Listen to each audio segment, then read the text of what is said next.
Muy bien. Aquí estamos entonces.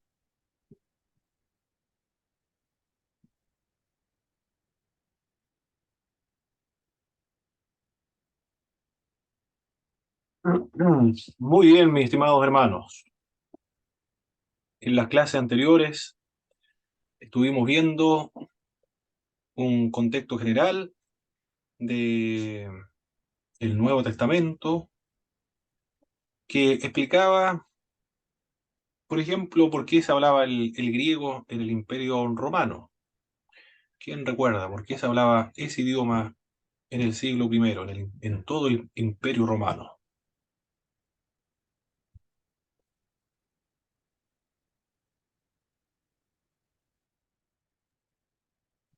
¿Escucha bien? ¿Sí? Era porque en aquel tiempo se estaba hablando solamente una lengua, por lo que estaba hablando por Alejandro Magno, que fue él quien quería que toda la humanidad, ¿cierto?, se uniera y se hablaba en una sola lengua, y fue lo que preparó para que políticamente estuviera, ¿cierto?, llegar a Jesucristo a la tierra. Excelente. Ahí explica entonces por qué se habla solamente un idioma, el idioma griego, el idioma franco o internacional del siglo primero. ¿Qué más estuvimos observando? Habían varias sectas dentro del judaísmo en el siglo primero. ¿Cómo se llamaban estos grupos que no creían en lo sobrenatural? Era de la aristocracia. También ellos utilizaban solamente 5 libros del Antiguo Testamento, el Pentateuco y la Torá, pero no los otros libros, como los históricos sapiensales. Eran Los saduceos. racionalistas. Los saduceos, excelente. ¿Cómo se llamaban estos grupos que se fueron al desierto?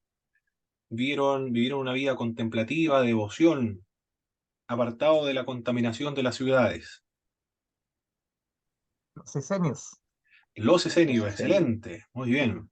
¿Cómo se llamaban estos grupos? Que eran comerciantes, artesanos, que creían en lo sobrenatural, en la muerte, en la resurrección de los muertos, en el juicio, ángeles, en demonios y en la vida después de la muerte. Y en los más populares del siglo primero. Los fariseos. Los famosos fariseos, excelente. Esos son las sectas judías. También habían otros que también eran dentro del grupo de los fariseos, pero mucho más radicales que ellos, que no consideraban a otro rey sino a Jehová. Por lo tanto, su deber y responsabilidad era expulsar por medio de la fuerza al César, que era rey de Israel. Los celotes. Los celotes, excelente. De ahí viene también el término sicario. Sicari, lo que emplean la daga escondido en la túnica para dar muerte a los soldados romanos. Fue una institución que surge en la cautividad babilónica. Va a ser muy importante porque en torno a estos lugares se van a conservar la fe, la identidad política, religiosa, nacional del pueblo hebreo. Los macabeos. Y esta institución servía para el gobierno, para temas religiosos, para también el servicio público, donde realizaban una especie de junta de vecinos. La sinagoga. Las famosas sinagogas, muy bien, No, excelente. Ahí estamos entonces. ¿Qué más estuvimos observando la semana anterior? ¿Quién es el evangelista ahora, el que se caracteriza por abundantes semitismos? Hay algunas palabras que están en hebreo y no son traducidas ni explicadas en qué consiste. Y también utiliza la aritmética judía de los rabinos y la gematría para componer su obra. Mateo. Mateo. Mateo, excelente. Este autor es más rápido en sus narraciones. No le interesa mucho las enseñanzas como Mateo, sino que le interesa mucho más la acción y está lleno de latinismos y emplea muchos vocablos latinos, es decir, romanos, que no lo explica y cuando habla de tema judío tiene que explicarlo y algunas palabras en hebreo él explica y lo traduce, en arameo tiene, y luego lo traduce. Marcos. Excelente. Este autor escribe para un tal denominado Teófilo. No se sabe quién es este Teófilo, si es un personaje histórico o simbólico para representar a las iglesias fundadas por el apóstol Pablo. Lucas. Lucas. Excelente, bien, hermano. Están, pero extraordinariamente bien ustedes. Están listos para irse al cielo.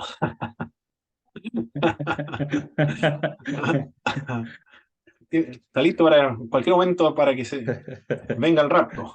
Muy Amén. bien, mis hermanos. Ahora estamos entonces en el nacimiento. Bueno, eso lo respondieron ustedes en sus tareas. Y ahora corresponde ver los siguientes capítulos. Jesús deja Judea en el Mateo capítulo 4.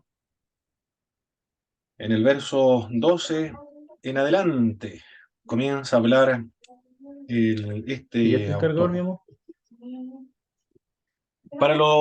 Para el Evangelio de Juan, recuerde que, y voy a usar esto, el ministerio de Jesucristo lo comienza aquí se detuvo. Comienza en Judea, y Jesucristo está ejerciendo su ministerio paralelamente al ministerio de Juan el Bautista, pero los evangelios sinópticos dice, abandonó Judea y comenzó su ministerio público en Galilea después del encarcelamiento de Juan el Bautista. Para Juan el evangelista, Cristo comienza simultáneamente su ministerio acá en Judea, y los sinópticos muestran a Cristo el inicio de su ministerio público acá en Galilea de los Gentiles. Vamos a darle lectura a este pasaje bíblico, por favor, hermanos, del capítulo 4, del verso 12. Del verso 12 al verso 25 vamos a dar lectura. ¿Quién va a dar lectura aquí? Con uno vamos a comenzar primero. Con mi pastor Marcos, por favor. Todos esos versículos bíblicos, mi pastor, del, del verso 12, capítulo 4 de Mateo, del verso 12 al verso 25. Lo estoy buscando. Muy bien. Mateo 4, 12 al 25 me dijo. Correcto, mi pastor. 12 al 25 dice así. Cuando Jesús oyó que Juan estaba preso, volvió a Galilea y dejando a Nazaret vino y habitó en Capernaum, ciudad marítima, en la región de Zabulón y de Neftalí, para que se cumpliese lo dicho por el profeta Isaías cuando dijo, tierra de Zabulón y tierra de Neftalí, camino del mar, al otro lado del Jordán, Galilea de los gentiles, el pueblo asentado en tinieblas vio gran luz, y a los asentados en región de sombra de muerte, luz les resplandeció. Desde entonces comenzó Jesús a predicar y a decir, arrepentíos porque el reino de los cielos se ha acercado. Andando Jesús junto al mar de Galilea, vio a dos hermanos, Simón llamado Pedro y Andrés su hermano, que echaban la red en el mar porque eran pescadores, y les dijo, venid en pos de mí y os haré pescadores de hombres. Ellos entonces, dejando al instante las redes, le siguieron. Pasando de allí vio a otros dos hermanos, Jacobo, hijo de Zebedeo, y Juan su hermano, en la barca con Zebedeo su padre, que remendaban sus redes y los llamó. Y ellos, dejando al instante la barca y a su padre, le siguieron. Y recorrió Jesús toda Galilea, enseñando en las sinagogas de ellos y predicando el evangelio del reino y sanando toda enfermedad y toda dolencia en el pueblo. Y se difundió su fama por toda Siria, y le trajeron todos los que tenían dolencias y los afligidos por diversas enfermedades y tormentos, los endemoniados, los lunáticos y paralíticos, y los sanó.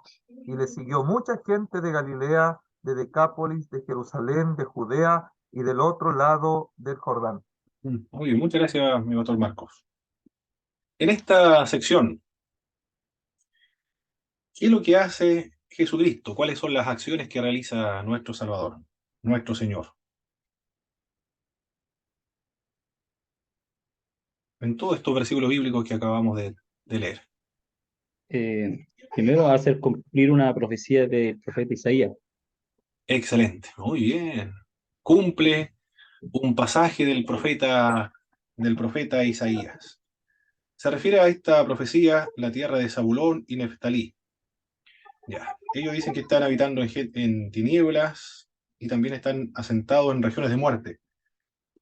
¿A qué se refiere eso? ¿Qué quiere decir el autor cuando dice que estas tierras de Zabulón, Neftalí se encuentran en oscuridad y en sombra de muerte? ¿Por qué dice eso el autor?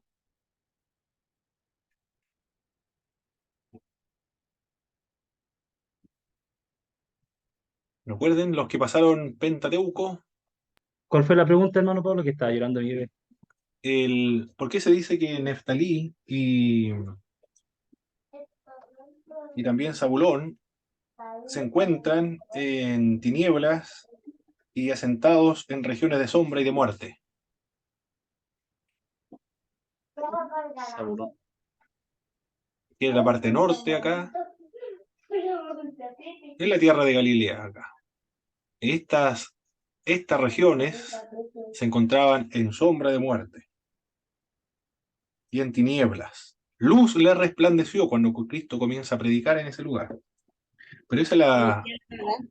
¿No conocían la verdad de ellos? Hay otra razón, y lo menciona el libro de texto también, usted ha respondido las preguntas de la tarea 2, me parece mucho que era.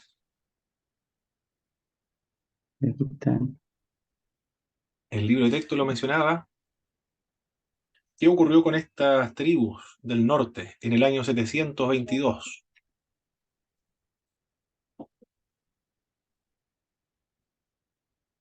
Ay, ay, ay. Fueron invadidas. Era el reino Perf- del fue invadido por los sirios. Perfecto.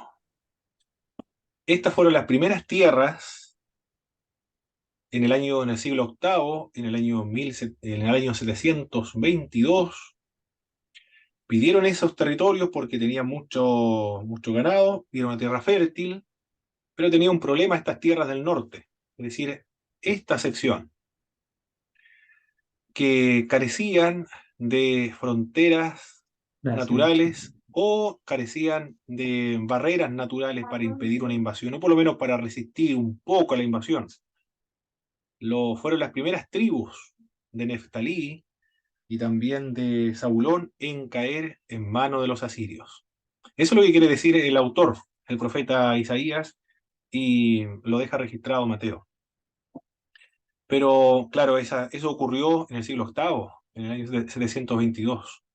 Ahora nos encontramos en el siglo primero.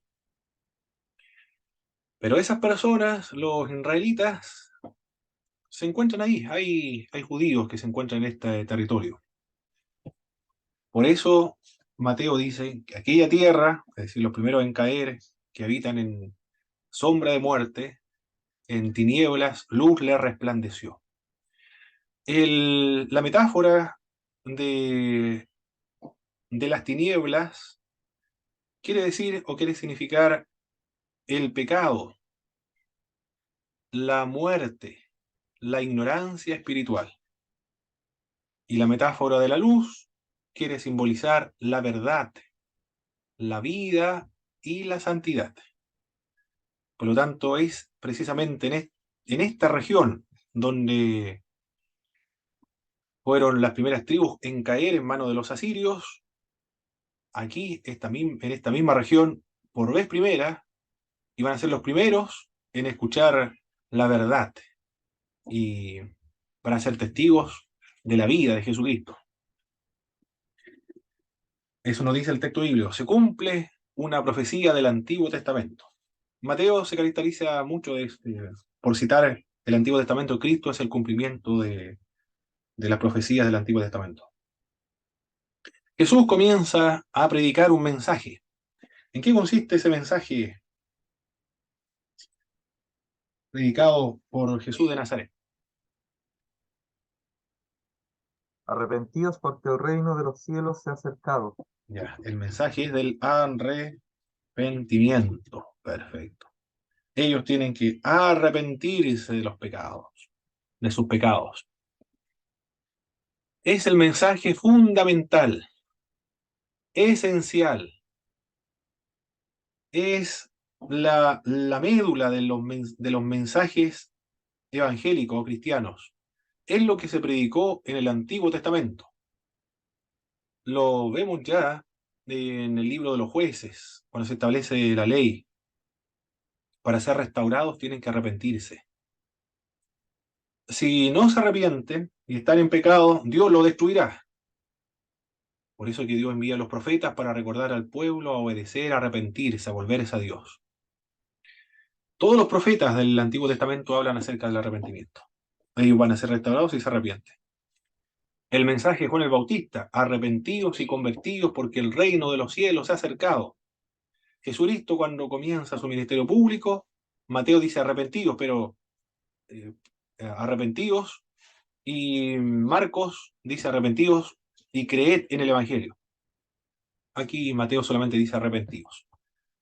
Y los apóstoles, cuando asciende Jesucristo, y uno de los primeros sermones fue: arrepentidos y convertidos para que sean borrados vuestros pecados y venga delante de la presencia del Señor tiempo de refrigerio.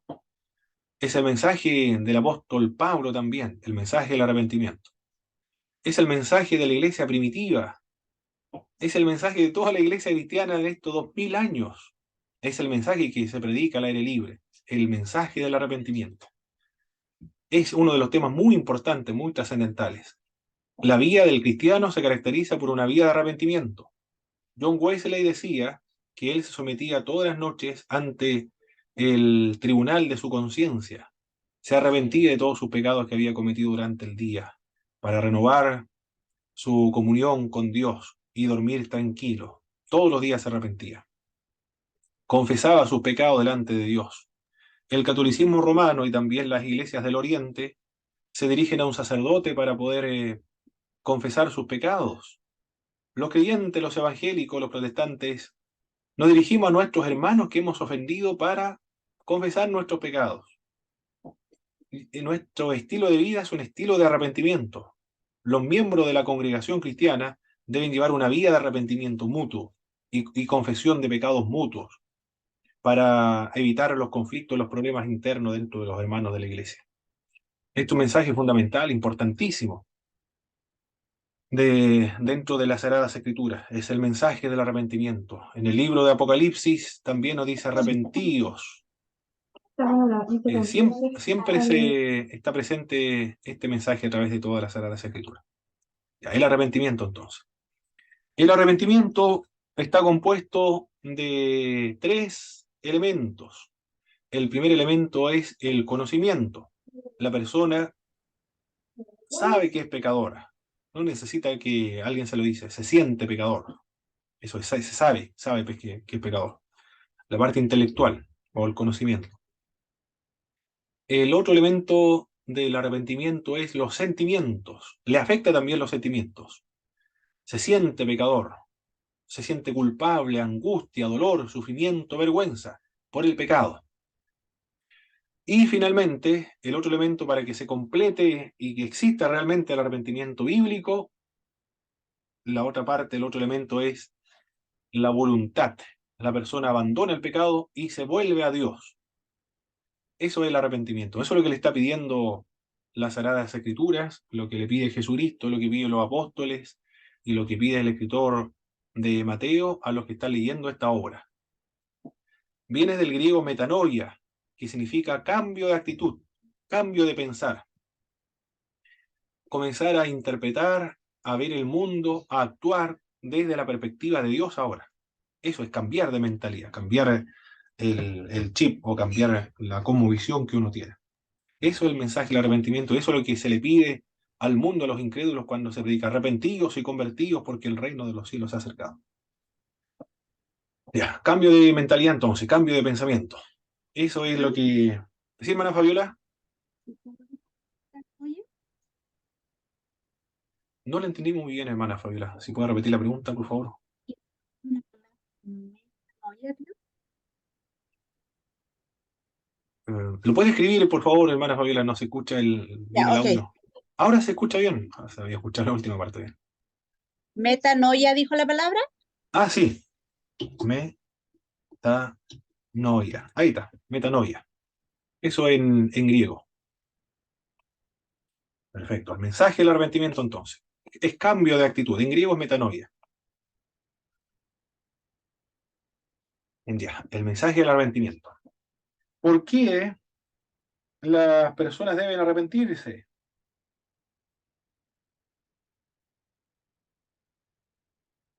¿Cuál es la razón por la cual deben arrepentirse?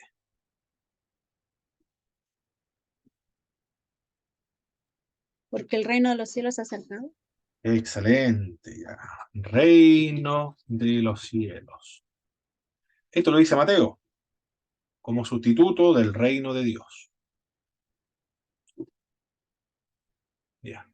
No se alcanza a ver bien en Dios. Reino de Dios y el reino de los cielos. Los que trabajaron con Pentateuco, ¿cuál es la clave interpretativa del Antiguo Testamento?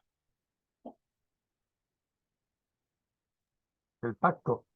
Perfecto. El pacto es la clave interpretativa del Antiguo Testamento.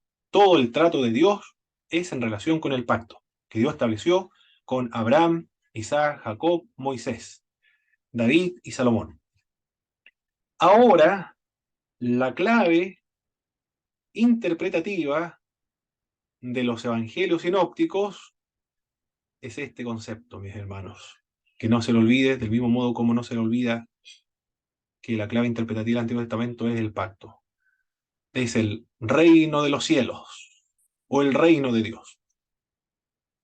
Mateo dice reino de los cielos, porque él está escribiendo. ¿Para quién escribe Mateo? Para los judíos. Perfecto, que se han convertido al cristianismo. Ellos tienen mucho temor, reverencia por el nombre de Dios. Por lo tanto, para no tomar el nombre de Dios en vano, sustituyen el nombre de Dios por cielos, por un sustituto, cielos. ¿Qué quiere decir lo mismo, reino de Dios? En el Antiguo Testamento, situémonos ahora en el Antiguo Testamento, antes de la venida del Señor Jesucristo. Nos vamos a situar en esa época, en la época de Jesús de Nazaret.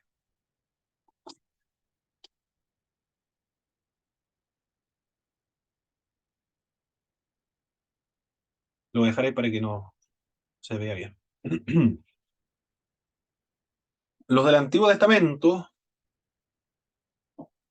tanto los profetas como los judíos, ellos esperaban los tiempos escatológicos.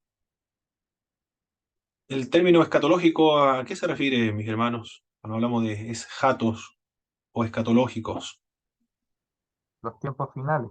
tiempos finales. Desde la perspectiva judía y del Antiguo Testamento, los tiempos escatológicos, los tiempos finales, se caracteriza por el reino de Dios en la tierra. Esa es la característica. El reino de Dios llega a la tierra. Está presente el reino de Dios con los hombres aquí en la tierra. Eso es lo primero. Es decir, un judío decía que cuando llegue el reino de Dios, esa llegada o ese inicio inicia o comienza, se inaugura los tiempos finales, los tiempos escatológicos. Aparte de que los tiempos escatológicos se caracterizan por el reino de Dios en la tierra, los tiempos escatológicos de la perspectiva judía del Antiguo Testamento se destaca por la era del Espíritu, porque la antigua era se destacaba el, por el dominio de Satanás y los demonios, pero la nueva era, es decir, en los tiempos escatológicos se destaca o se caracteriza por la era del Espíritu. Por eso que los demonios son expulsados en los tiempos escatológicos, son echados de la gente, son saqueadas su casa, y el hombre fuerte es atado. Eso ocurrirá en los tiempos finales desde la perspectiva de los judíos. Los tiempos escatológicos, los tiempos finales, se caracteriza por una nueva creación, es decir, cielos nuevos, dice Isaías, cielos nuevos y tierra nueva. Una nueva comunidad, un nuevo pueblo, el nuevo y el definitivo, una nueva creación. Los tiempos también escatológicos se caracterizan por la ausencia de la muerte. Ya no hay más muerte, no hay más dolor, ni sufrimiento, ni muerte, ya no hay muerte. Puesto que los tiempos escatológicos, aquí estamos, nos detenemos ahora de un grupo específico de los judíos, porque hay otro grupo que no cree en la resurrección de los muertos, los fariseos y también los esenios. Se caracteriza por la resurrección de los muertos. En los últimos tiempos los muertos resucitan. ¿Hay alguna diferencia en lo que yo le estoy diciendo con lo que los cristianos creen, mis hermanos, con lo que están escuchando? ¿O no notan ninguna diferencia de los tiempos escatológicos o las características de los tiempos escatológicos?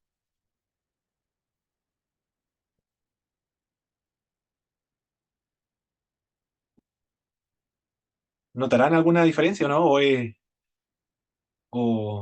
¿O le es familiar esta idea de los tiempos escatológicos que tenían los judíos con lo que tiene la iglesia actualmente?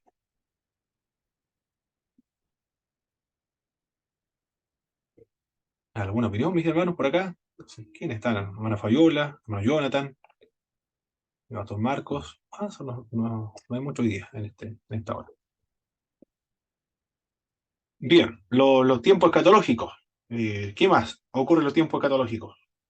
No hay enfermedades en los tiempos escatológicos. En la lengua del mudo hablará, los sordos escucharán, los paralíticos se levantarán, ¿y qué más? Los ciegos verán. Ya, eso es la otra característica. No hay más enfermedad en los tiempos escatológicos. En los tiempos escatológicos, el evangelio se predica a los pobres y se da libertad a los cautivos. En los tiempos también escatológicos hay un gran banquete. Cuando uno participa en un banquete, hay abundancia de comida, bastante comida, de tal manera que es imposible consumir todo lo que se da en un banquete, por eso que sobra. Bueno, en el reino de Dios, en los tiempos escatológicos de la perspectiva de los judíos, hay también grandes banquetes, de tal manera que todo lo que comen ellos hay de sobra mucha comida. ¿Qué más hay en los tiempos escatológicos? El profeta Isaías dice: morará el lobo con el cordero, el leopardo con el cabrito se acostará, el león, el becerro, la bestia doméstica andarán juntos, y un niño los pastoreará.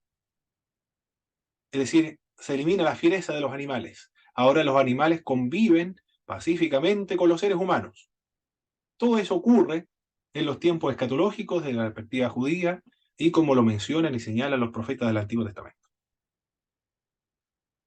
En otras palabras, ¿qué es lo que está diciendo el Cristo acá, en este pasaje? El reino de los cielos ya ha llegado.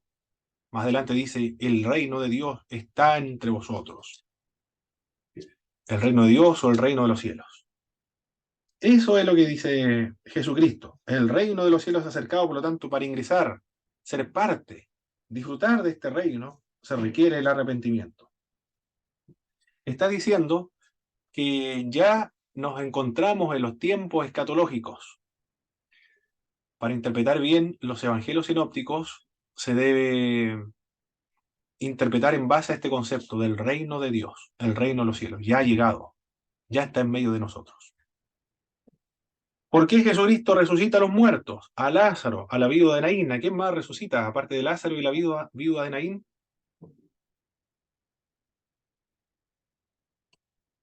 La hija de Jairo. La hija de Jairo. 3 resurrecciones. ¿Por qué está resucitando a los muertos? Cristo quiere indicar con esto que ya ha comenzado la resurrección de los muertos.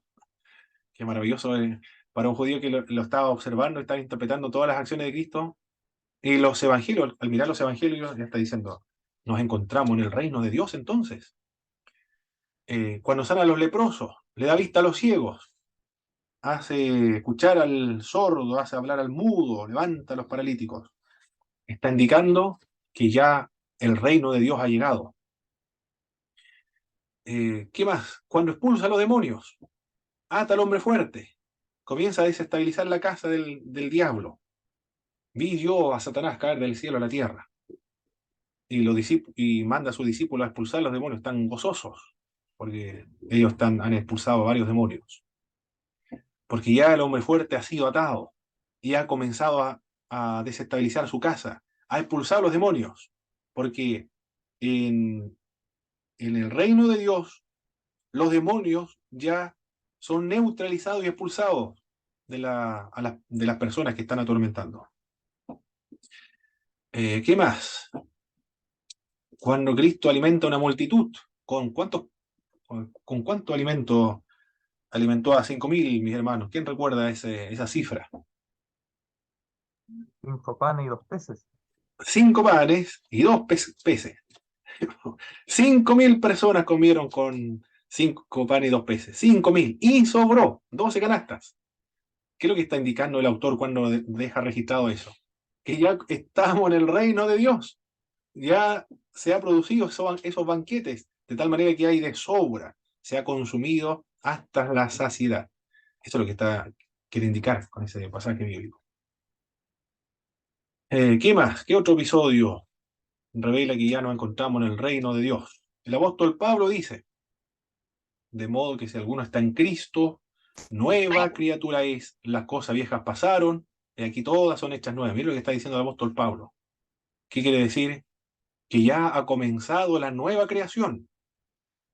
La nueva creación se ha iniciado con la persona de Cristo, con el llamamiento de los apóstoles y con los creyentes. Esa es la nueva humanidad con la cual ya se ha iniciado, los tiempos finales.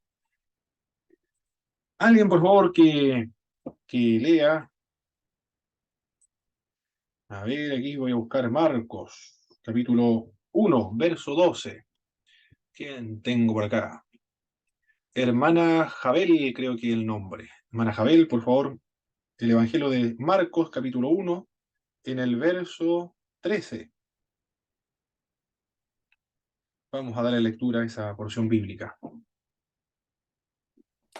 1:13. No. 1:13 o 14. El 13, por favor, hermana Jabel. Solamente el 13.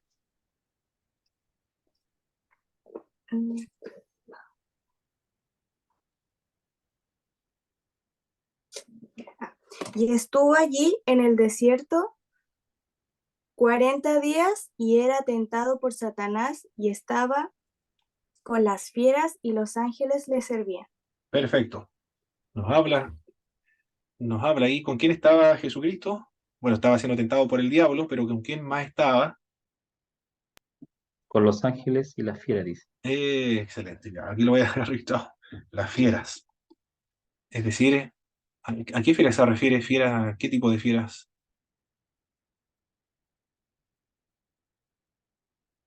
¿A qué podría referirse esta? Dice fieras nada más. Eso lo dice Marco, no lo dice Lucas, tampoco lo dice Juan, tampoco lo dice Mateo, solamente Marco lo ¿Pueden registra. ser los demonios? ¿Pueden ser?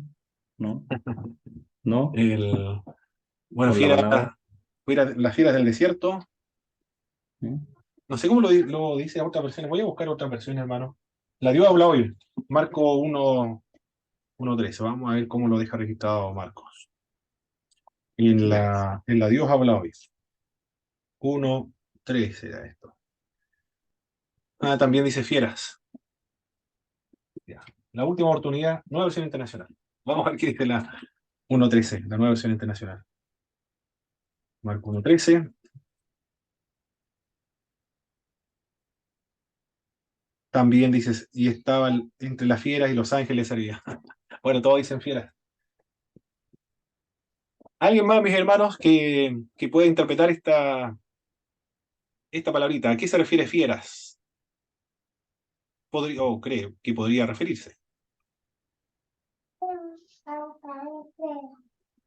Los animales salvajes. Se ve lo traduce así. ¿Qué versión decía eso, mi pastor Marcos? La nueva traducción viviente. Ah, genial. Muy bien. Claro, yo revisé la Dios habla hoy y la nueva versión internacional. Pero la traducción actual acierta. Es lo que quiere decir. Los animales salvajes. ¿Por qué cree usted, mis hermanos, que Marco deja registrado ese antecedente? y estaba Cristo conviviendo entre los animales salvajes.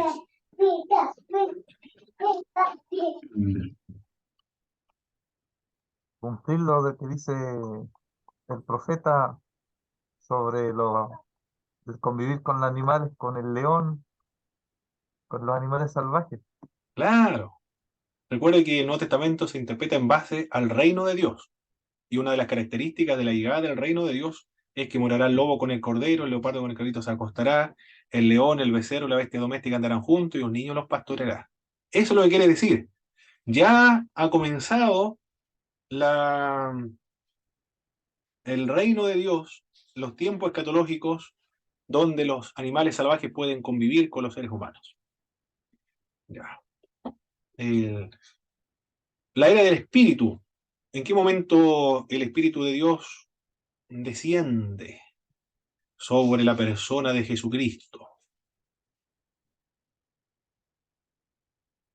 En el bautismo, En el bautismo por Juan el Bautista en el Juan el río Jordán, Bautista.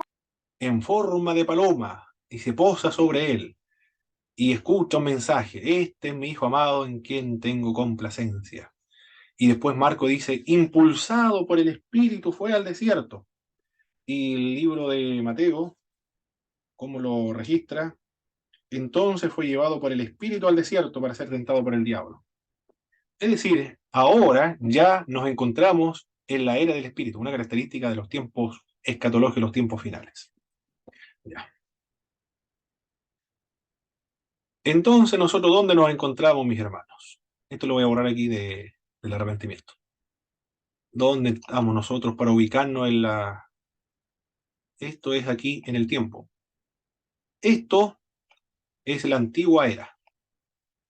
La antigua era se caracterizaba por la muerte, por el pecado, por la enfermedad, por el dolor, por la pobreza, por la presencia de los demonios. eh, y bueno, eso son algunas características de la antigua era. Lo voy a dejar hasta aquí. Todo esto es la antigua era. Es la antigua era y quedó como Antiguo Testamento. Pero es la antigua era.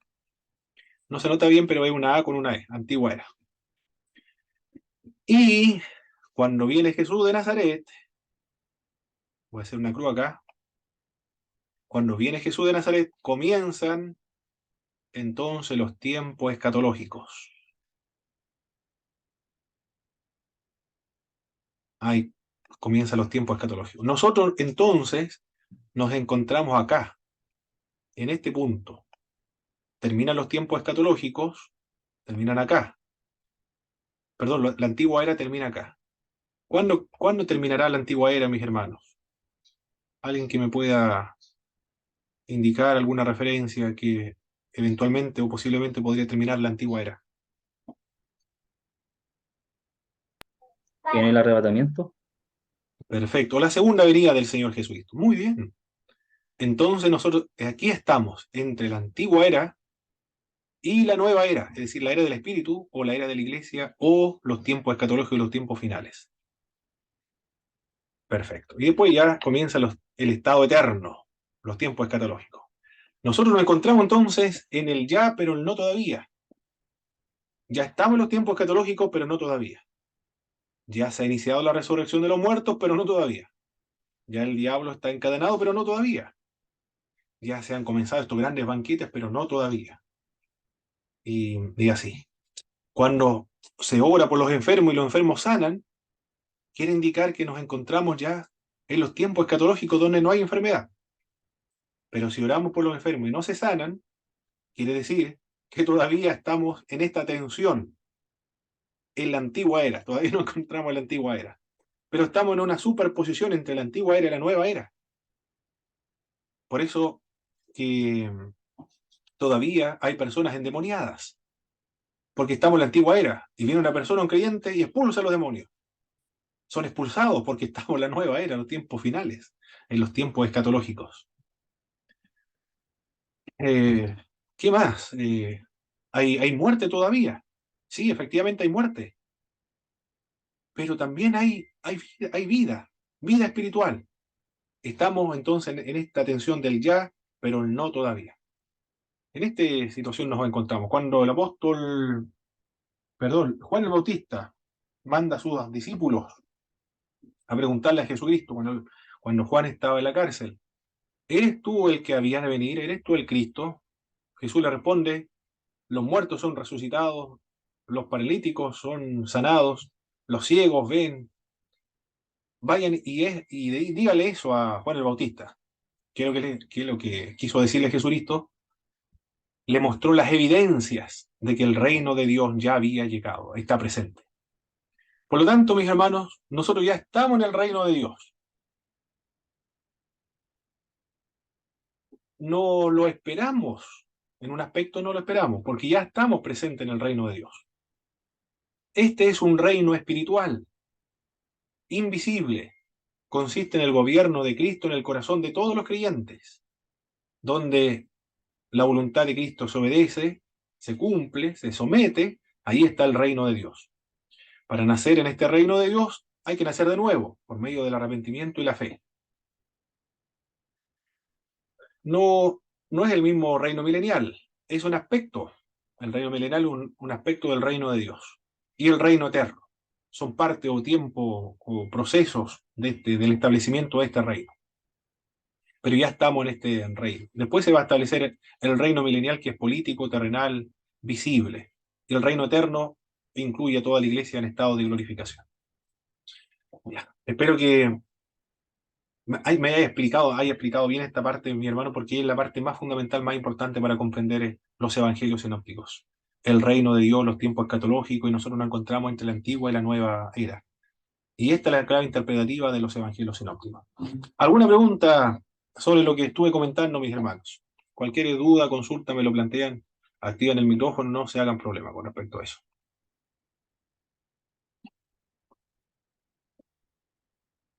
Por mi lado quedé clarito con la antigua era, nueva era y las fieras del campo. No sé. Muy bien, hermano. Muy bien, hermano Andy. Ya. Nadie tiene otra duda, ¿verdad? Mi hermano Jonathan.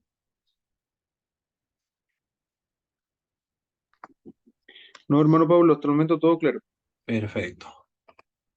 Muy bien. Si tiene alguna Mi duda. hermano Pablo, Sí, mi hermano no, Andy. yo tenía entendido que la escatología era solamente el tiempo final nomás, de lo que se viene. ¿Mm? Por ejemplo, hoy día aprendí eso de que llegó Cristo a la tierra, empezó la escatología, Ya los estamos en los tiempos cumplimientos. escatológicos. Así Sí, es. Nos ahora viene, encontramos en los tiempos escatológicos. Los tiempos escatológicos entonces no son los tiempos inmediatamente antes de la venida de Cristo, sino que los tiempos escatológicos consisten entre la primera y segunda venida de Cristo. Todo eso son los tiempos escatológicos.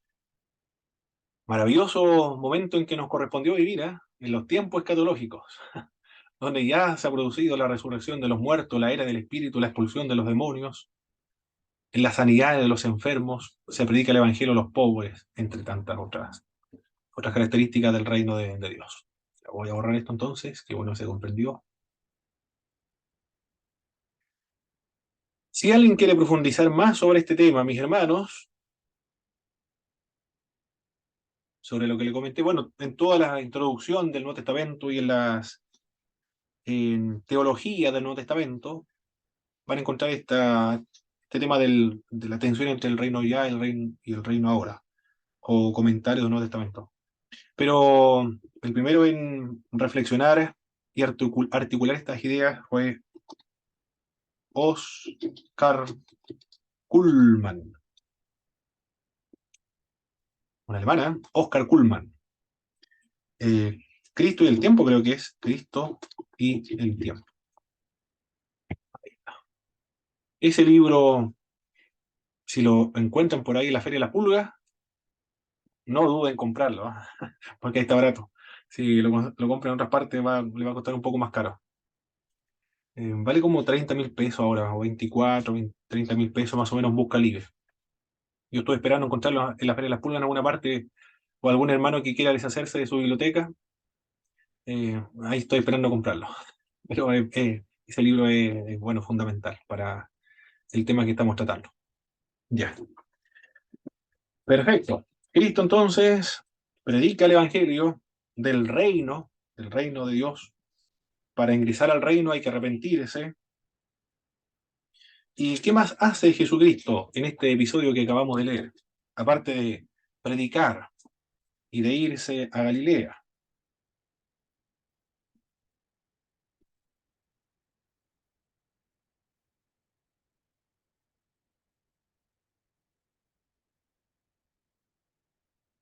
¿Qué otra actividad o acción hace nuestro Señor?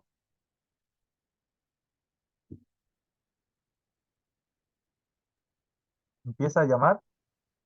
Excelente, llamó. Qué hermosa invitación, ¿eh? Comienza a llamar. Vio primero a dos hermanos, a Simón Pedro y Andrés. Eran pescadores. Y qué invitación más hermosa esta. Venid en pos de mí, y os haré pescadores de hombres.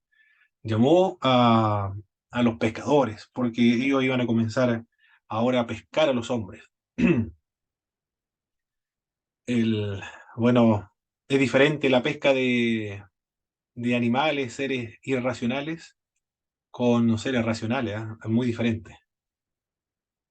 Porque en el mar solamente requiere ciertos conocimientos, ciertas habilidades, eh, se utiliza alguna red, pero acá para pescar a los hombres, a la humanidad, ya es muy diferente. Es más difícil, más complicado porque el ser humano es pecador, está muerto en delitos y pecados, bajo condenación y muerte. Hay que convencerlo, persuadirlo de la verdad del Evangelio, presentar el Evangelio. Bueno, pero la obra lo hace el Señor. El milagro de la conversión le corresponde solamente a Dios. Llama a Simón Pedro. ¿A quién más llama? A Andrés. ¿A quién más llama? Aparte de Simón Pedro y Andrés.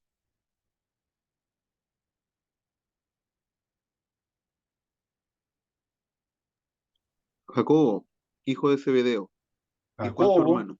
Muy bien, Jacobo. ¿A quién más? Y a Juan, su A Juan. hermano.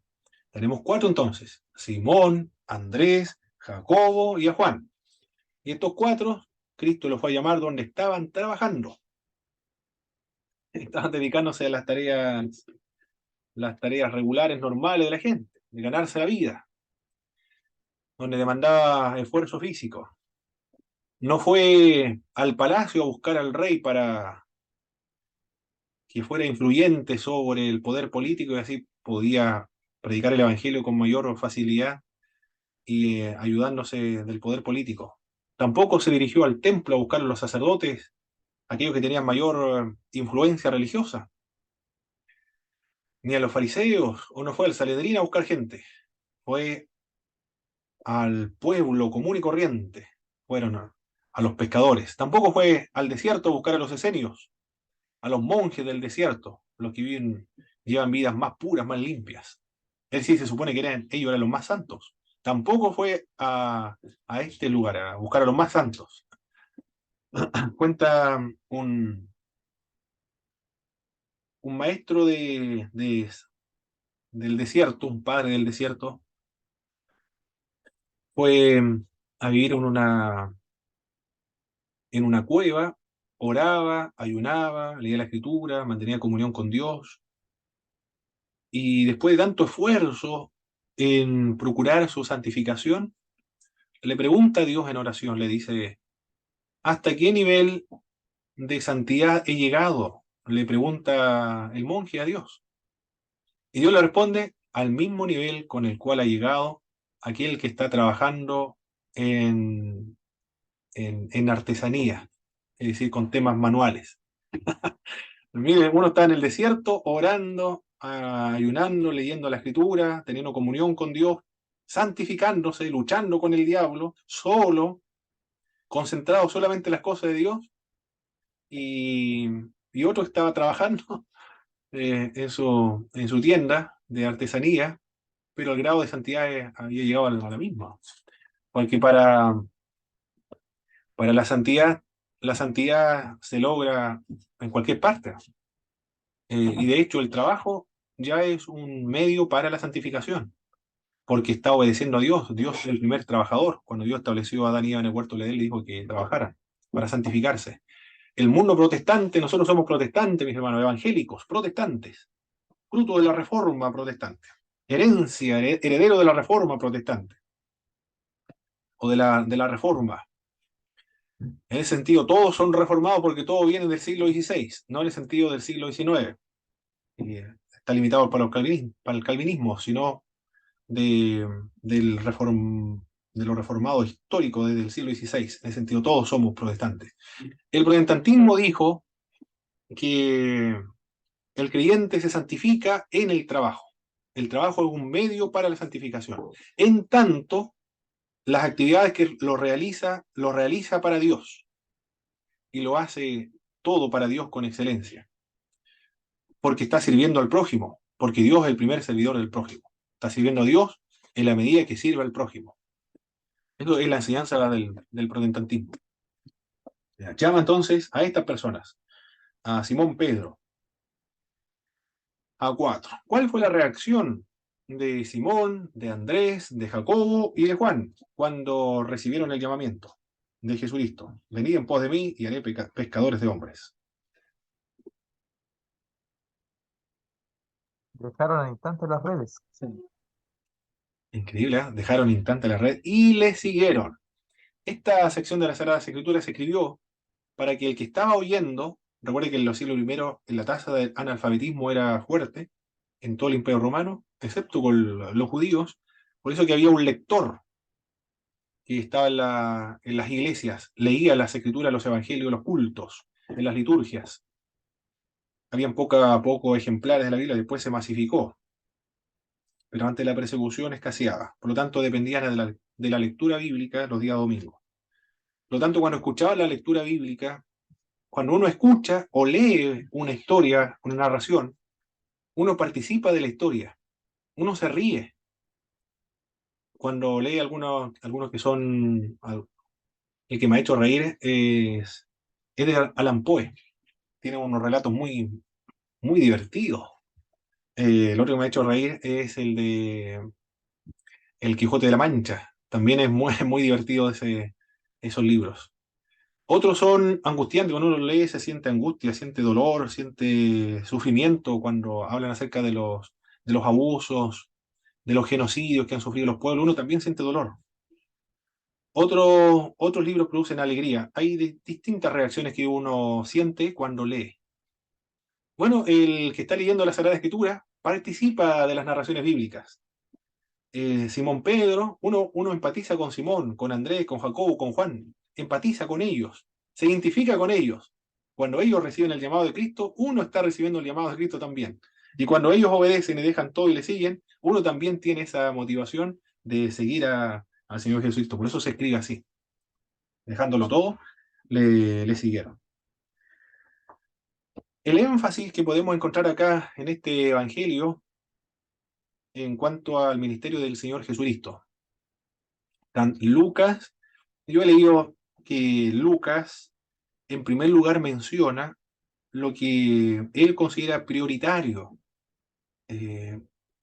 o en el nivel jerárquico de prioridad, siempre anota en primer lugar lo que más prioritario en el ministerio de Jesucristo, o de Pedro, o de Pablo. De Mateo podría ser del mismo modo. Siempre en primer lugar se menciona la prioridad, lo prioritario en esta tabla de jerarquía de prioridades. Si es así, y así también lo menciona nuestro libro de texto, ¿qué es lo prioritario, lo primero que Cristo realiza en Galilea? O lo que más destacó en el ministerio público de Jesucristo. ¿Qué fue lo que más se destacó?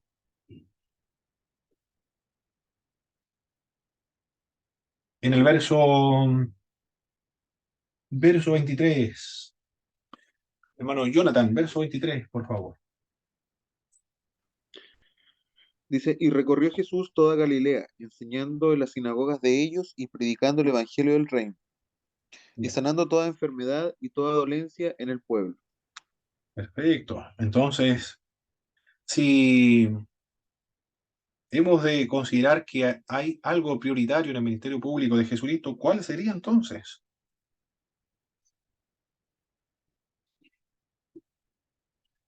¿Cuál sería la actividad prioritaria del ministerio de Jesucristo, de acuerdo al orden que nos menciona Mateo?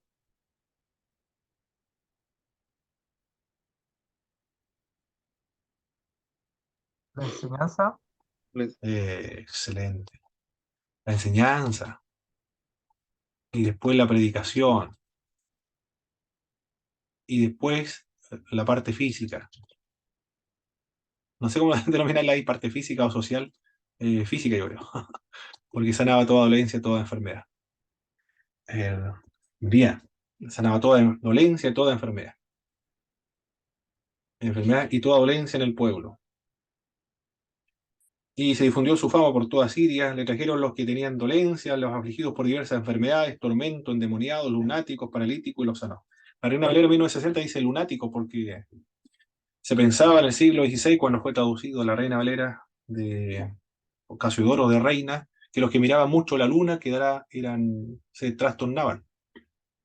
Por eso acá se escribe los lunáticos y los sanaba.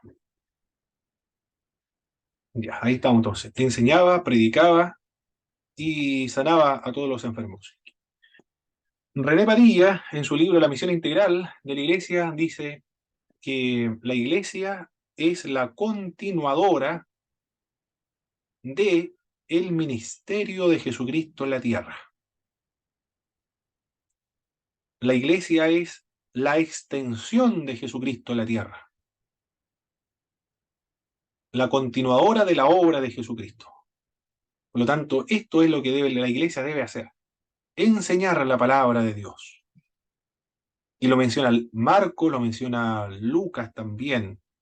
La enseñanza es prioritario en Jesucristo. Por eso están los estudios bíblicos, las escuelas dominicales, el evangelismo, el discipulado, en los institutos bíblicos, los seminarios teológicos, para profundizar más todavía en las implicancias de la fe cristiana, profundizar en la fe cristiana, lo que implica el ser cristiano, para comprometerse mucho más con la fe cristiana. El que está comprometido con la fe cristiana estudia profundamente la fe cristiana, en toda su dimensión, en todos sus matices y en todas sus implicancias, porque el estudio transforma al ser humano, ineludiblemente lo transforma, lo cambia. Es diferente una persona que conoce bien las Sagradas Escrituras. Y predicar también el Evangelio. Esto es prioritario también, la predicación del Evangelio. La gente se va a convertir en la medida que se predique más el Evangelio. Conversando con un profesor de Santiago, Marcelo García, él es un hombre de números, trabaja con muchos números, es ingeniero comercial, y él hizo una estadística. Dijo que la concentración de evangélicos en Chile está en Concepción, Temuco y la región de Los Ríos. Ahí está la mayor cantidad de evangélicos. En el norte es muy difícil hacer educación, institutos bíblicos, para ser sustentados los institutos bíblicos. Pero en la región del Biobío, de la Araucanía, de Los Ríos, es fácil la educación porque la densidad de evangélicos es considerable. Hay muchos. Yo recuerdo que en Temuco los días domingos, en la mañana había uno que estaba predicando: arrepentidos y convertidos porque el reino de los cielos se ha acercado. Lejos se escuchaba en un megáfono. Y después salíamos a predicar a las 3 de la tarde y nosotros íbamos a la prédica y ya nosotros escuchábamos a lo lejos que había una iglesia que estaba predicando en un lugar lejano, se escuchaba. Y después nosotros llegamos al punto de la predicación, comenzamos a predicar, a cantar, y nos íbamos en dirección a la iglesia y nos atravesamos con otra iglesia que iba también predicando. Y manera de predicar todo el día, desde la mañana hasta la tarde, predicando la palabra de Dios. En Valdivia, en la población de Las Ánimas, es un sector peligroso de Valdivia. Todos los días, de lunes a domingo, hay un joven que está predicando en la plaza o en la población, en una esquina al frente, donde se venden drogas. No tienen problema ellos, son muy valientes estos jóvenes. Y tienen respeto también a los evangélicos, porque, porque esto quizás deben tener familiares, a sus abuelos fueron evangélicos, entonces le tienen respeto, no le hacen nada. Pero están todos los días predicando. Hay un pastor de Valdivia también que es jovencito, debe tener 30 años ahora, pero estudió conmigo cuando tenía 26 años él. Ah, el hermano Andy lo conoce.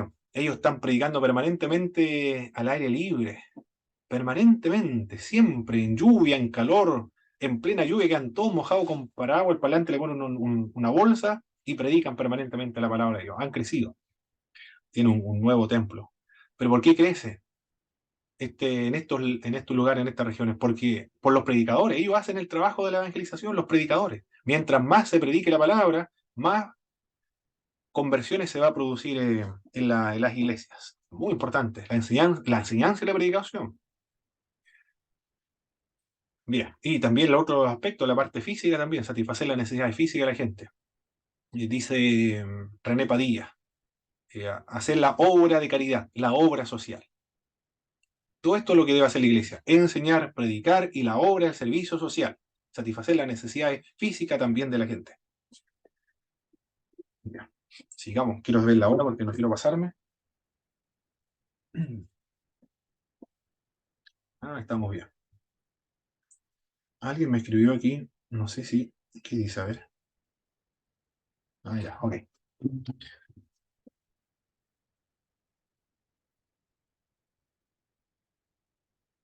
Bien, vimos esta parte. Jesús es rechazado luego en Nazaret. Jesús ejerce su ministerio triple, enseña, predica y también sana. El tiempo se ha cumplido, el reino de Dios está cerca, dice Marcos. Israel ha cumplido su misión de servicio, de ser un pueblo que apunta, se dirige a Jesús de Nazaret. Voy a borrar esta parte. Es rechazado en Nazaret porque nadie es profeta en su propia tierra, dicen los sinópticos, en Nazaret. Juan dice lo mismo, pero no dice de Galilea, dice de Jerusalén. Por eso luego se va a Galilea. Sigamos avanzando entonces con esto. Comienza el periodo de popularidad de Jesús de Nazaret. Se instala en Cafarnaúm, como lo vemos en esta lámina, y comienza a llamar a sus primeros discípulos. Mateo nos dice que una vez que Juan fue encarcelado, Jesús regresó a Galilea, partió a Nazaret, fue a vivir a Cafarnaúm para cumplir la profecía del profeta Isaías. Esa parte ya lo trabajamos. Marcos narra que una vez encarcelado Juan, Jesús se fue a Galilea para anunciar las buenas noticias de Dios. Señalaba lo mismo, el tiempo de Dios se ha cumplido, el reino de Dios está cerca, y que creyeran al Evangelio. Marco dice, aparte de arrepentirse, deben creer en el Evangelio. Lucas dice que Jesús pasó a Cafarnaúm un día sábado, enseñaba a la gente. Mateo utiliza la expresión reino de los cielos. La expresión cielos es otro modo de nombrar a Dios, porque ellos tienen mucho temor de utilizar el nombre de Dios en vano. El reino de Dios es el centro de la predicación de Jesucristo. Jesús habló incesantemente de él, del reino de Dios. Lo explicó a través de parábolas también. El reinado de Dios puede entenderse literalmente como el centro de la actividad de Jesucristo, porque todo lo demás se ordena en torno a este punto central del reino de Dios. Y no solo su mensaje, sino también su actividad, como sanador, como taumaturgo, que hace cosas extraordinarias, milagros, y expulsa a los demonios. Y también de su imperativo ético, todo está centrado en el reino de Dios. Dice Joachim Nilka, un especialista en el Nuevo Testamento, de los Evangelios principalmente. Un profesor de hermenéutica, Gordon Fee, muy conocido también, es una autoridad de hermenéutica, dice Gordon Fee que hay una tensión entre el ya, pero el no todavía del reino de Dios. Se encuentra la clave hermenéutica para la gran parte del Nuevo Testamento, y especialmente para el ministerio de enseñanza de Jesucristo. como el reino, el tiempo del gobierno de Dios ha sido inaugurado ya con la venida de Jesucristo. Se invita a tener vida en este reino, a entrar a este reino. ¿Qué quiere decir vida bajo el señorío de Jesucristo? Aceptado y perdonado gratuitamente, pero consagrado a la ética de la nueva era, realizada en esta vida y en nuestro mundo en esta edad presente. Otros van a seguir reflexionando sobre este concepto del reino de Dios, pero algunos lo interpretan mal. Lo interpretan como queriendo decir que el reino de Dios consiste en la justicia social, en la obra social, en la acción social y todo lo relacionado con lo social. Se le denomina el evangelio social. Pero los que sostienen este punto de vista no tiene que ver solamente con el evangelio social, sino que también implica esto, pero el elemento espiritual no se olvida, no se pierde, sino que también se considera el elemento social, como por ejemplo este teólogo peruano, no creo que sea ecuatoriano, uno de esos dos países, el teólogo, ¿cómo se llamaba? Gustavo Gutiérrez, es el nombre, aquí lo tengo. Gustavo Gutiérrez, él escribió un libro, La teología de la liberación. Él, él dice en este libro de la teología de la liberación que Jesús nos libera del pecado y de sus consecuencias. Eso dice él. Está hablando acerca del perdón de los pecados, en la dimensión espiritual, y también de las consecuencias del pecado. Las consecuencias del pecado son la dimensión social, política, económica, cultural, nacional, en fin. Es decir, ellos ven el Evangelio en toda su implicancia y de todas sus matices y todas sus dimensiones.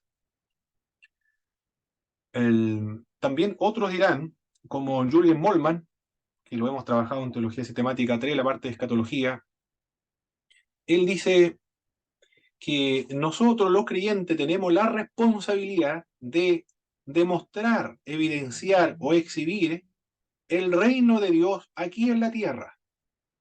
¿Qué significa eso? Que lo mismo que se vivirá en el reino de Dios eterno, o en el reino milenial de justicia, de paz, de armonía, de vida, de dignidad, de justicia, eso mismo, en el reino de Dios, nosotros ya debemos exhibirlo aquí en la tierra. Claro que Jürgen Moltmann un poco de la teología más política, pero él dice, por medio de los cambios estructurales de un país y de una nación. Eso es lo que él señala, Jürgen Moltmann. Y se debe ser optimista porque nosotros ya debemos demostrar o evidenciar el reino de Dios aquí en la tierra, porque eso es precisamente lo que se va a llevar a cabo en el futuro.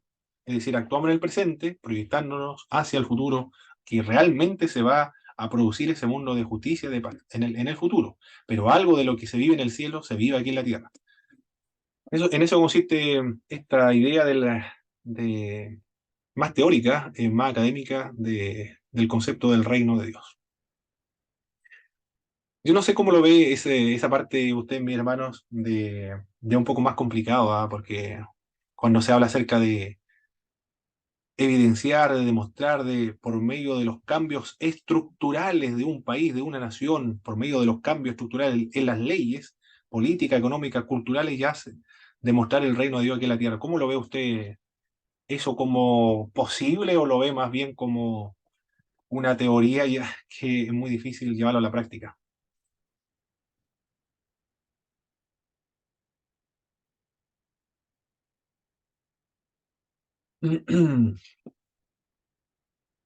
¿Alguna opinión con respecto a eso, mis hermanos? Lo que dice Jürgen Moltmann, Gustavo Gutiérrez también. Todos ellos hablan acerca de los cambios estructurales. La iglesia y los creyentes son responsables de producir esos cambios estructurales en el país en el cual nosotros nos encontramos.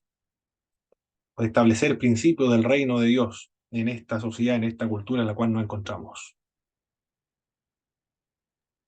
Bueno, yo creo que en la medida que se lograra avanzar con el Evangelio en una nación, yo creo que se lograría en parte, pero cuando una nación en sí es apóstata, queda reducido simplemente al remanente que esté en aquel entonces, ¿no? Que somos nosotros. Nosotros somos los encargados entonces de hacer ver el reino de Dios en nuestra vida personal y nuestra casa. Como dijo Josué, si ustedes y los demás no quieren servir a Jehová, pero yo y mi casa serviremos al Señor. Correcto.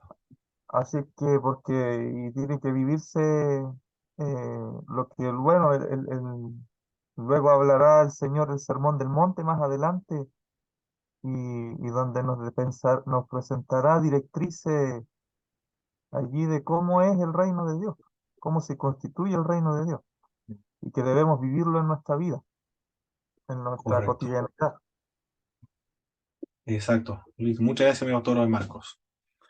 En teoría suena muy lindo eso, lo que señala Jürgen Moltmann, Gustavo Gutiérrez. En teoría suena muy hermoso, pero la realidad es otra. El, el texto bíblico también dice que son pocos los que se salvan, no son muchos los que se salvan. La puerta es estrecha y angosto el camino, y pocos son los que entran por ella. Pero ancha es la puerta y espacioso el camino que conduce a la perdición, y muchos son los que entran por ella. Implicaría un cambio estructural en un país bajo los principios del Evangelio, que todos se convirtieran al Evangelio, o todos fueran hijos de evangélicos, y fueran por lo menos culturalmente evangélicos, y conocieran por lo menos elementalmente los principios de los evangelios. La realidad es otra y la naturaleza humana es otra. La naturaleza humana está muerta en delito y pecado, bajo condenación y muerte. Pero está ahí, eh, esa interpretación del reino de los cielos, o el reino de Dios. Llama a los primeros discípulos. Mateo llama a Mateo en el capítulo 4, verso 18, en el Evangelio de Mateo. Capítulo 4, en el verso...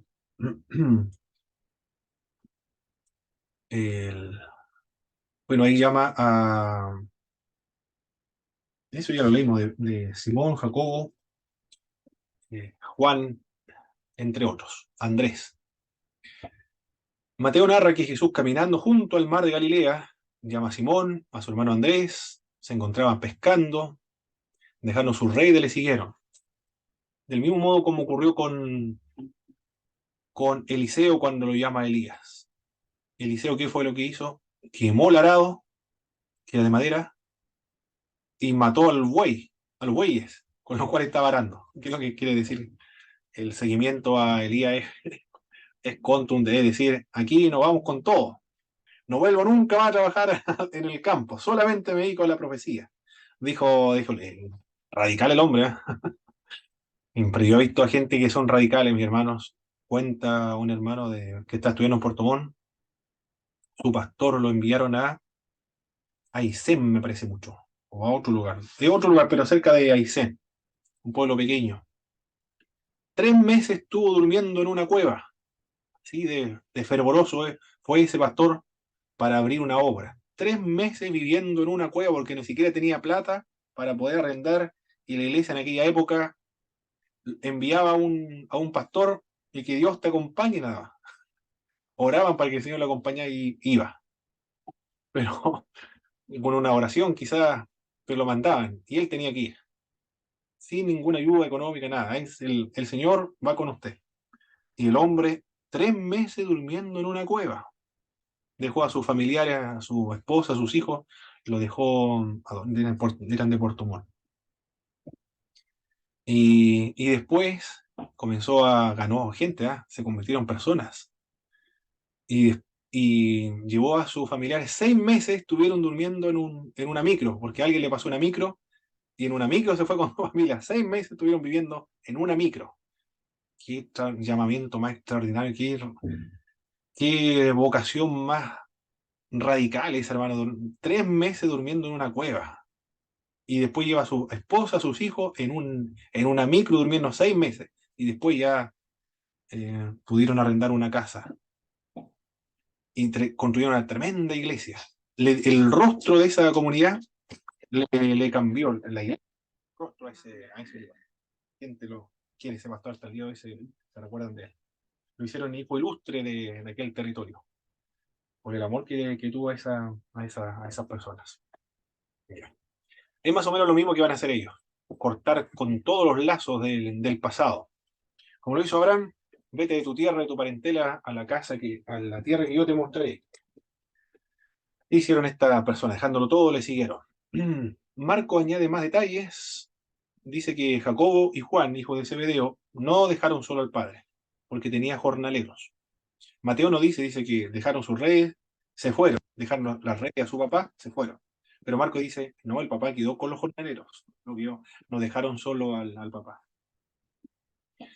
La circunstancia en que fueron llamados estos apóstoles lo detalla con más precisión Lucas, el historiador. Porque Lucas dice, bueno, Cristo llama a los apóstoles, los primeros 4, a Pedro le pide la barca primero, facilítame la barca para ya poder predicar. Le dice, y lo tiene un poco más adentro, pero siempre en la orilla, para que él pueda exponer el mensaje. Pedro se lo facilita, no tiene problemas. Y después Jesucristo le dice a Pedro, boga mar adentro y echa las redes para pescar. Y Pedro obedece. Y después que se produce el milagro, le dice, ahora lo voy a hacer pescadores de hombres. Pero después que se produjo el milagro, Pedro tuvo miedo, le dijo, apártate de mí, le dijo, porque soy hombre pecador. Se sintió pecador el hombre. Qué sentimiento más hermoso eso, hermano. Sentirse pecador, llorar por el pecado de uno. Qué hermoso eso. Cuando llora porque se está desahogando. El temor que le produjo Pedro. Apártate de mí, Señor, porque soy pecador. Isaías experimentó lo mismo, ¿ah? Ay de mí que soy muerto, porque siendo hombre inmundo de labios, han visto mis ojos al Rey Jehová. Dijo, soy muerto, porque soy inmundo de labios, habito en un mundo de labios inmundos. Han visto mis ojos al Rey. Se sintió muerto ese hombre. Se sintió indigno frente a la santidad de Dios.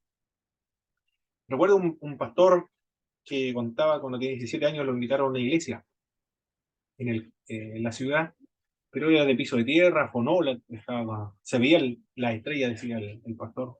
Su amigo lo invitaron, 17 años, jovencito.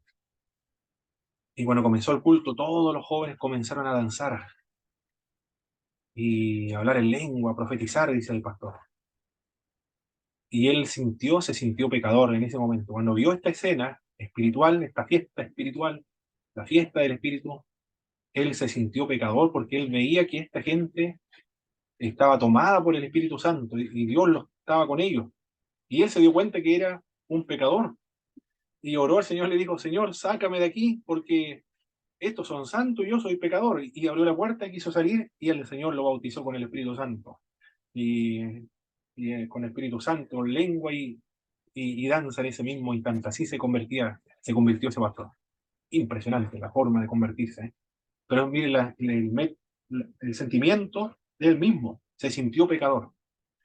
Al ver la santidad de Dios y a Dios ahí mismo, Pedro dice, apártate de mí porque soy pecador. Cristo dijo, no temas. Ahora lo voy a convertir en pescadores de hombres. Es muy sencillo a seguirlo así, porque le dicen a Pedro, yo lo voy a hacer pescadores de hombres.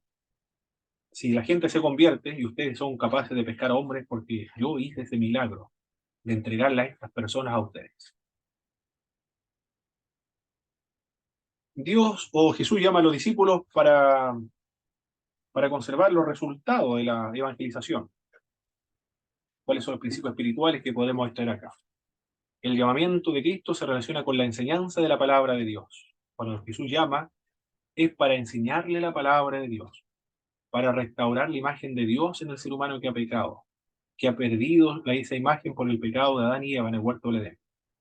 Jesús pide prestado una cosa muy pequeña antes de mandar una consagración completa. Primero pide que le presten una barca y después le dice, boga mar adentro. Y después finalmente le dice, ahora síganme, porque yo lo voy a convertir en pescadores de hombres. Eso dice Lucas, Mateo no lo registra. Lucas señala que le pidió la barca, después le dice, boga mar adentro, se produce la pesca milagrosa. Una actitud de fe y obediencia es la mejor preparación para realizar milagros. Si obedecen, Dios hace el milagro. Si no lo obedecen, no van a haber milagros en ningún momento. Porque los milagros se producen por la fe y la obediencia. Sin fe y sin obediencia no se va a producir nada. La fe es muy importante para que haya milagros. Si no creen que haya milagros actualmente, nunca van a haber ningún milagro.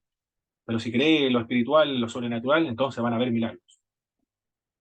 Y el milagro resulta también una parábola, una lección objetiva. Dios va a convertir en las almas. Muy bien, mis estimados hermanos. Hemos finalizado esta primera parte. Hay un chat, alguien me habló en el chat. Activen el micrófono, mis hermanos, porque yo no. Ahora recién vi el chat. ¿Qué dice el hermano José Estrada? Ah, ok. Qué bueno que no me pregunté, mi hermano José, porque mi hermano, me acuerdo, el hermano Abraham me dijo que no le hiciera participar porque iba manejando. Después podía chocar si tenía que leer algo. ¿Alguna lección espiritual, mis hermanos? ¿Algún comentario de lo que estuvimos trabajando en esta primera parte? Hermano. Sí, sí, hermana Fabiola. Pero sí, me gustaría que, bueno, ahora que tocó el tema de los milagros y eso, Sí. sabe que hace unas semanas mi padre fue hospitalizado con diagnóstico de meningitis. ¿Mm? Perdió el conocimiento, estuvo 2 días sin conocerlo, y yo me empecé como a asumir que quizá mi papá nunca más me iba a conocer y que iba a quedar con secuelas y todo eso. Correcto. Y me lo pasaba las noches enteras en el hospital. Fue un proceso bien difícil. Y después de eso, en el escáner, sale que mi papá tenía un tumor en el pulmón y que era un tumor canceroso. El médico conversó conmigo y, y me dijo que teníamos que prepararnos para todo porque la meningitis era un tema muy complicado. Y me dijo, bueno, usted como trabaja en el área de la salud debe saber lo que esto significa, ¿ya? Yo como que lo asumí lo del cáncer al pulmón, asumí todo lo demás. Pero mientras eh, oraba al Señor y le pedía oración a los demás hermanos, yo sentí realmente que mi fe aumentó cuando voy a la Escritura y empiezo a ver todos los milagros que se ven, sobre todo en los evangelios. Sabe que actué mi fe de tal manera que empezaron a llamarme los médicos y a decirme que algo raro estaba pasando porque la meningitis de mi papá había vuelto en sí, no tenía secuela, y que para que haya una meningitis tenía que haber una bacteria. Y me mostraron una lista como de 20, 25 microorganismos que tenían que estar en el líquido y que había desaparecido, no sabían cómo. Luego me dijeron, ahora nos vamos a basar en el tumor, porque ya le habían hecho como 3 escáneres, radiografía, y yo empecé a decir, Señor, tú eres un Dios que yo sé que haces milagros, muchas veces uno asume cosas que no tiene que asumir teniendo un Dios tan grande. Sabe, hermano, que para la gloria del Señor me mandaron a buscar el último día y el médico me dijo, sabe que a su papá yo voy a tener que darlo de alta porque su papá es un caso muy poco común. Y yo le dije, ¿pero qué se refiere poco común? Es que lo que pasa, dijo que no sé dónde está el bicho de la meningitis, ya lo tenemos 2 semanas hospitalizado y no hay bicho, no hay bicho. Y yo le dije, pero qué extraño, así para ver qué me respondía. Y se empezó a reír, me dijo, ¿sabe que le voy a dar el alta porque el tumor que tenía en los 2 escáneres anteriores no está en el tercer escáner? Y yo me acordé de ese momento y cuando yo dije, Señor, tú en estos tiempos aún haces milagros y no necesitas mucho más que la fe de una persona que no asume un resultado. Entonces yo se lo cuento para la gloria del Señor porque la verdad es que para mí es maravilloso haber experimentado que el Dios es un Dios que hizo milagros ayer, pero que hoy lo sigue haciendo. Amén, Eso sería. hermana Fabiola. Muchas gracias, hermana Fabiola, por su testimonio, ¿eh? Lo que estamos estudiando entonces no ocurrió solamente en las épocas antiguas, en el siglo I. Sigue Cristo actuando en el siglo XXI, 2023. Qué hermoso, ¿ah? Qué hermoso, muy hermoso la acción de Dios. No es un conocimiento muerto lo que estamos viendo, es algo vivo. Sigue actuando nuestro Señor a favor de sus hijos. Eso es lo que no pueden explicar los cesacionistas, lo que no creen en los milagros actuales. ¿Cómo explicar que alguien se ponga a orar, invoca a Dios y el Señor lo sana de esta enfermedad? Maravilloso. A las 9 puntos retornamos, mis hermanos. Media hora y retornamos. Nos quedamos aquí mismo, apagamos las cámaras y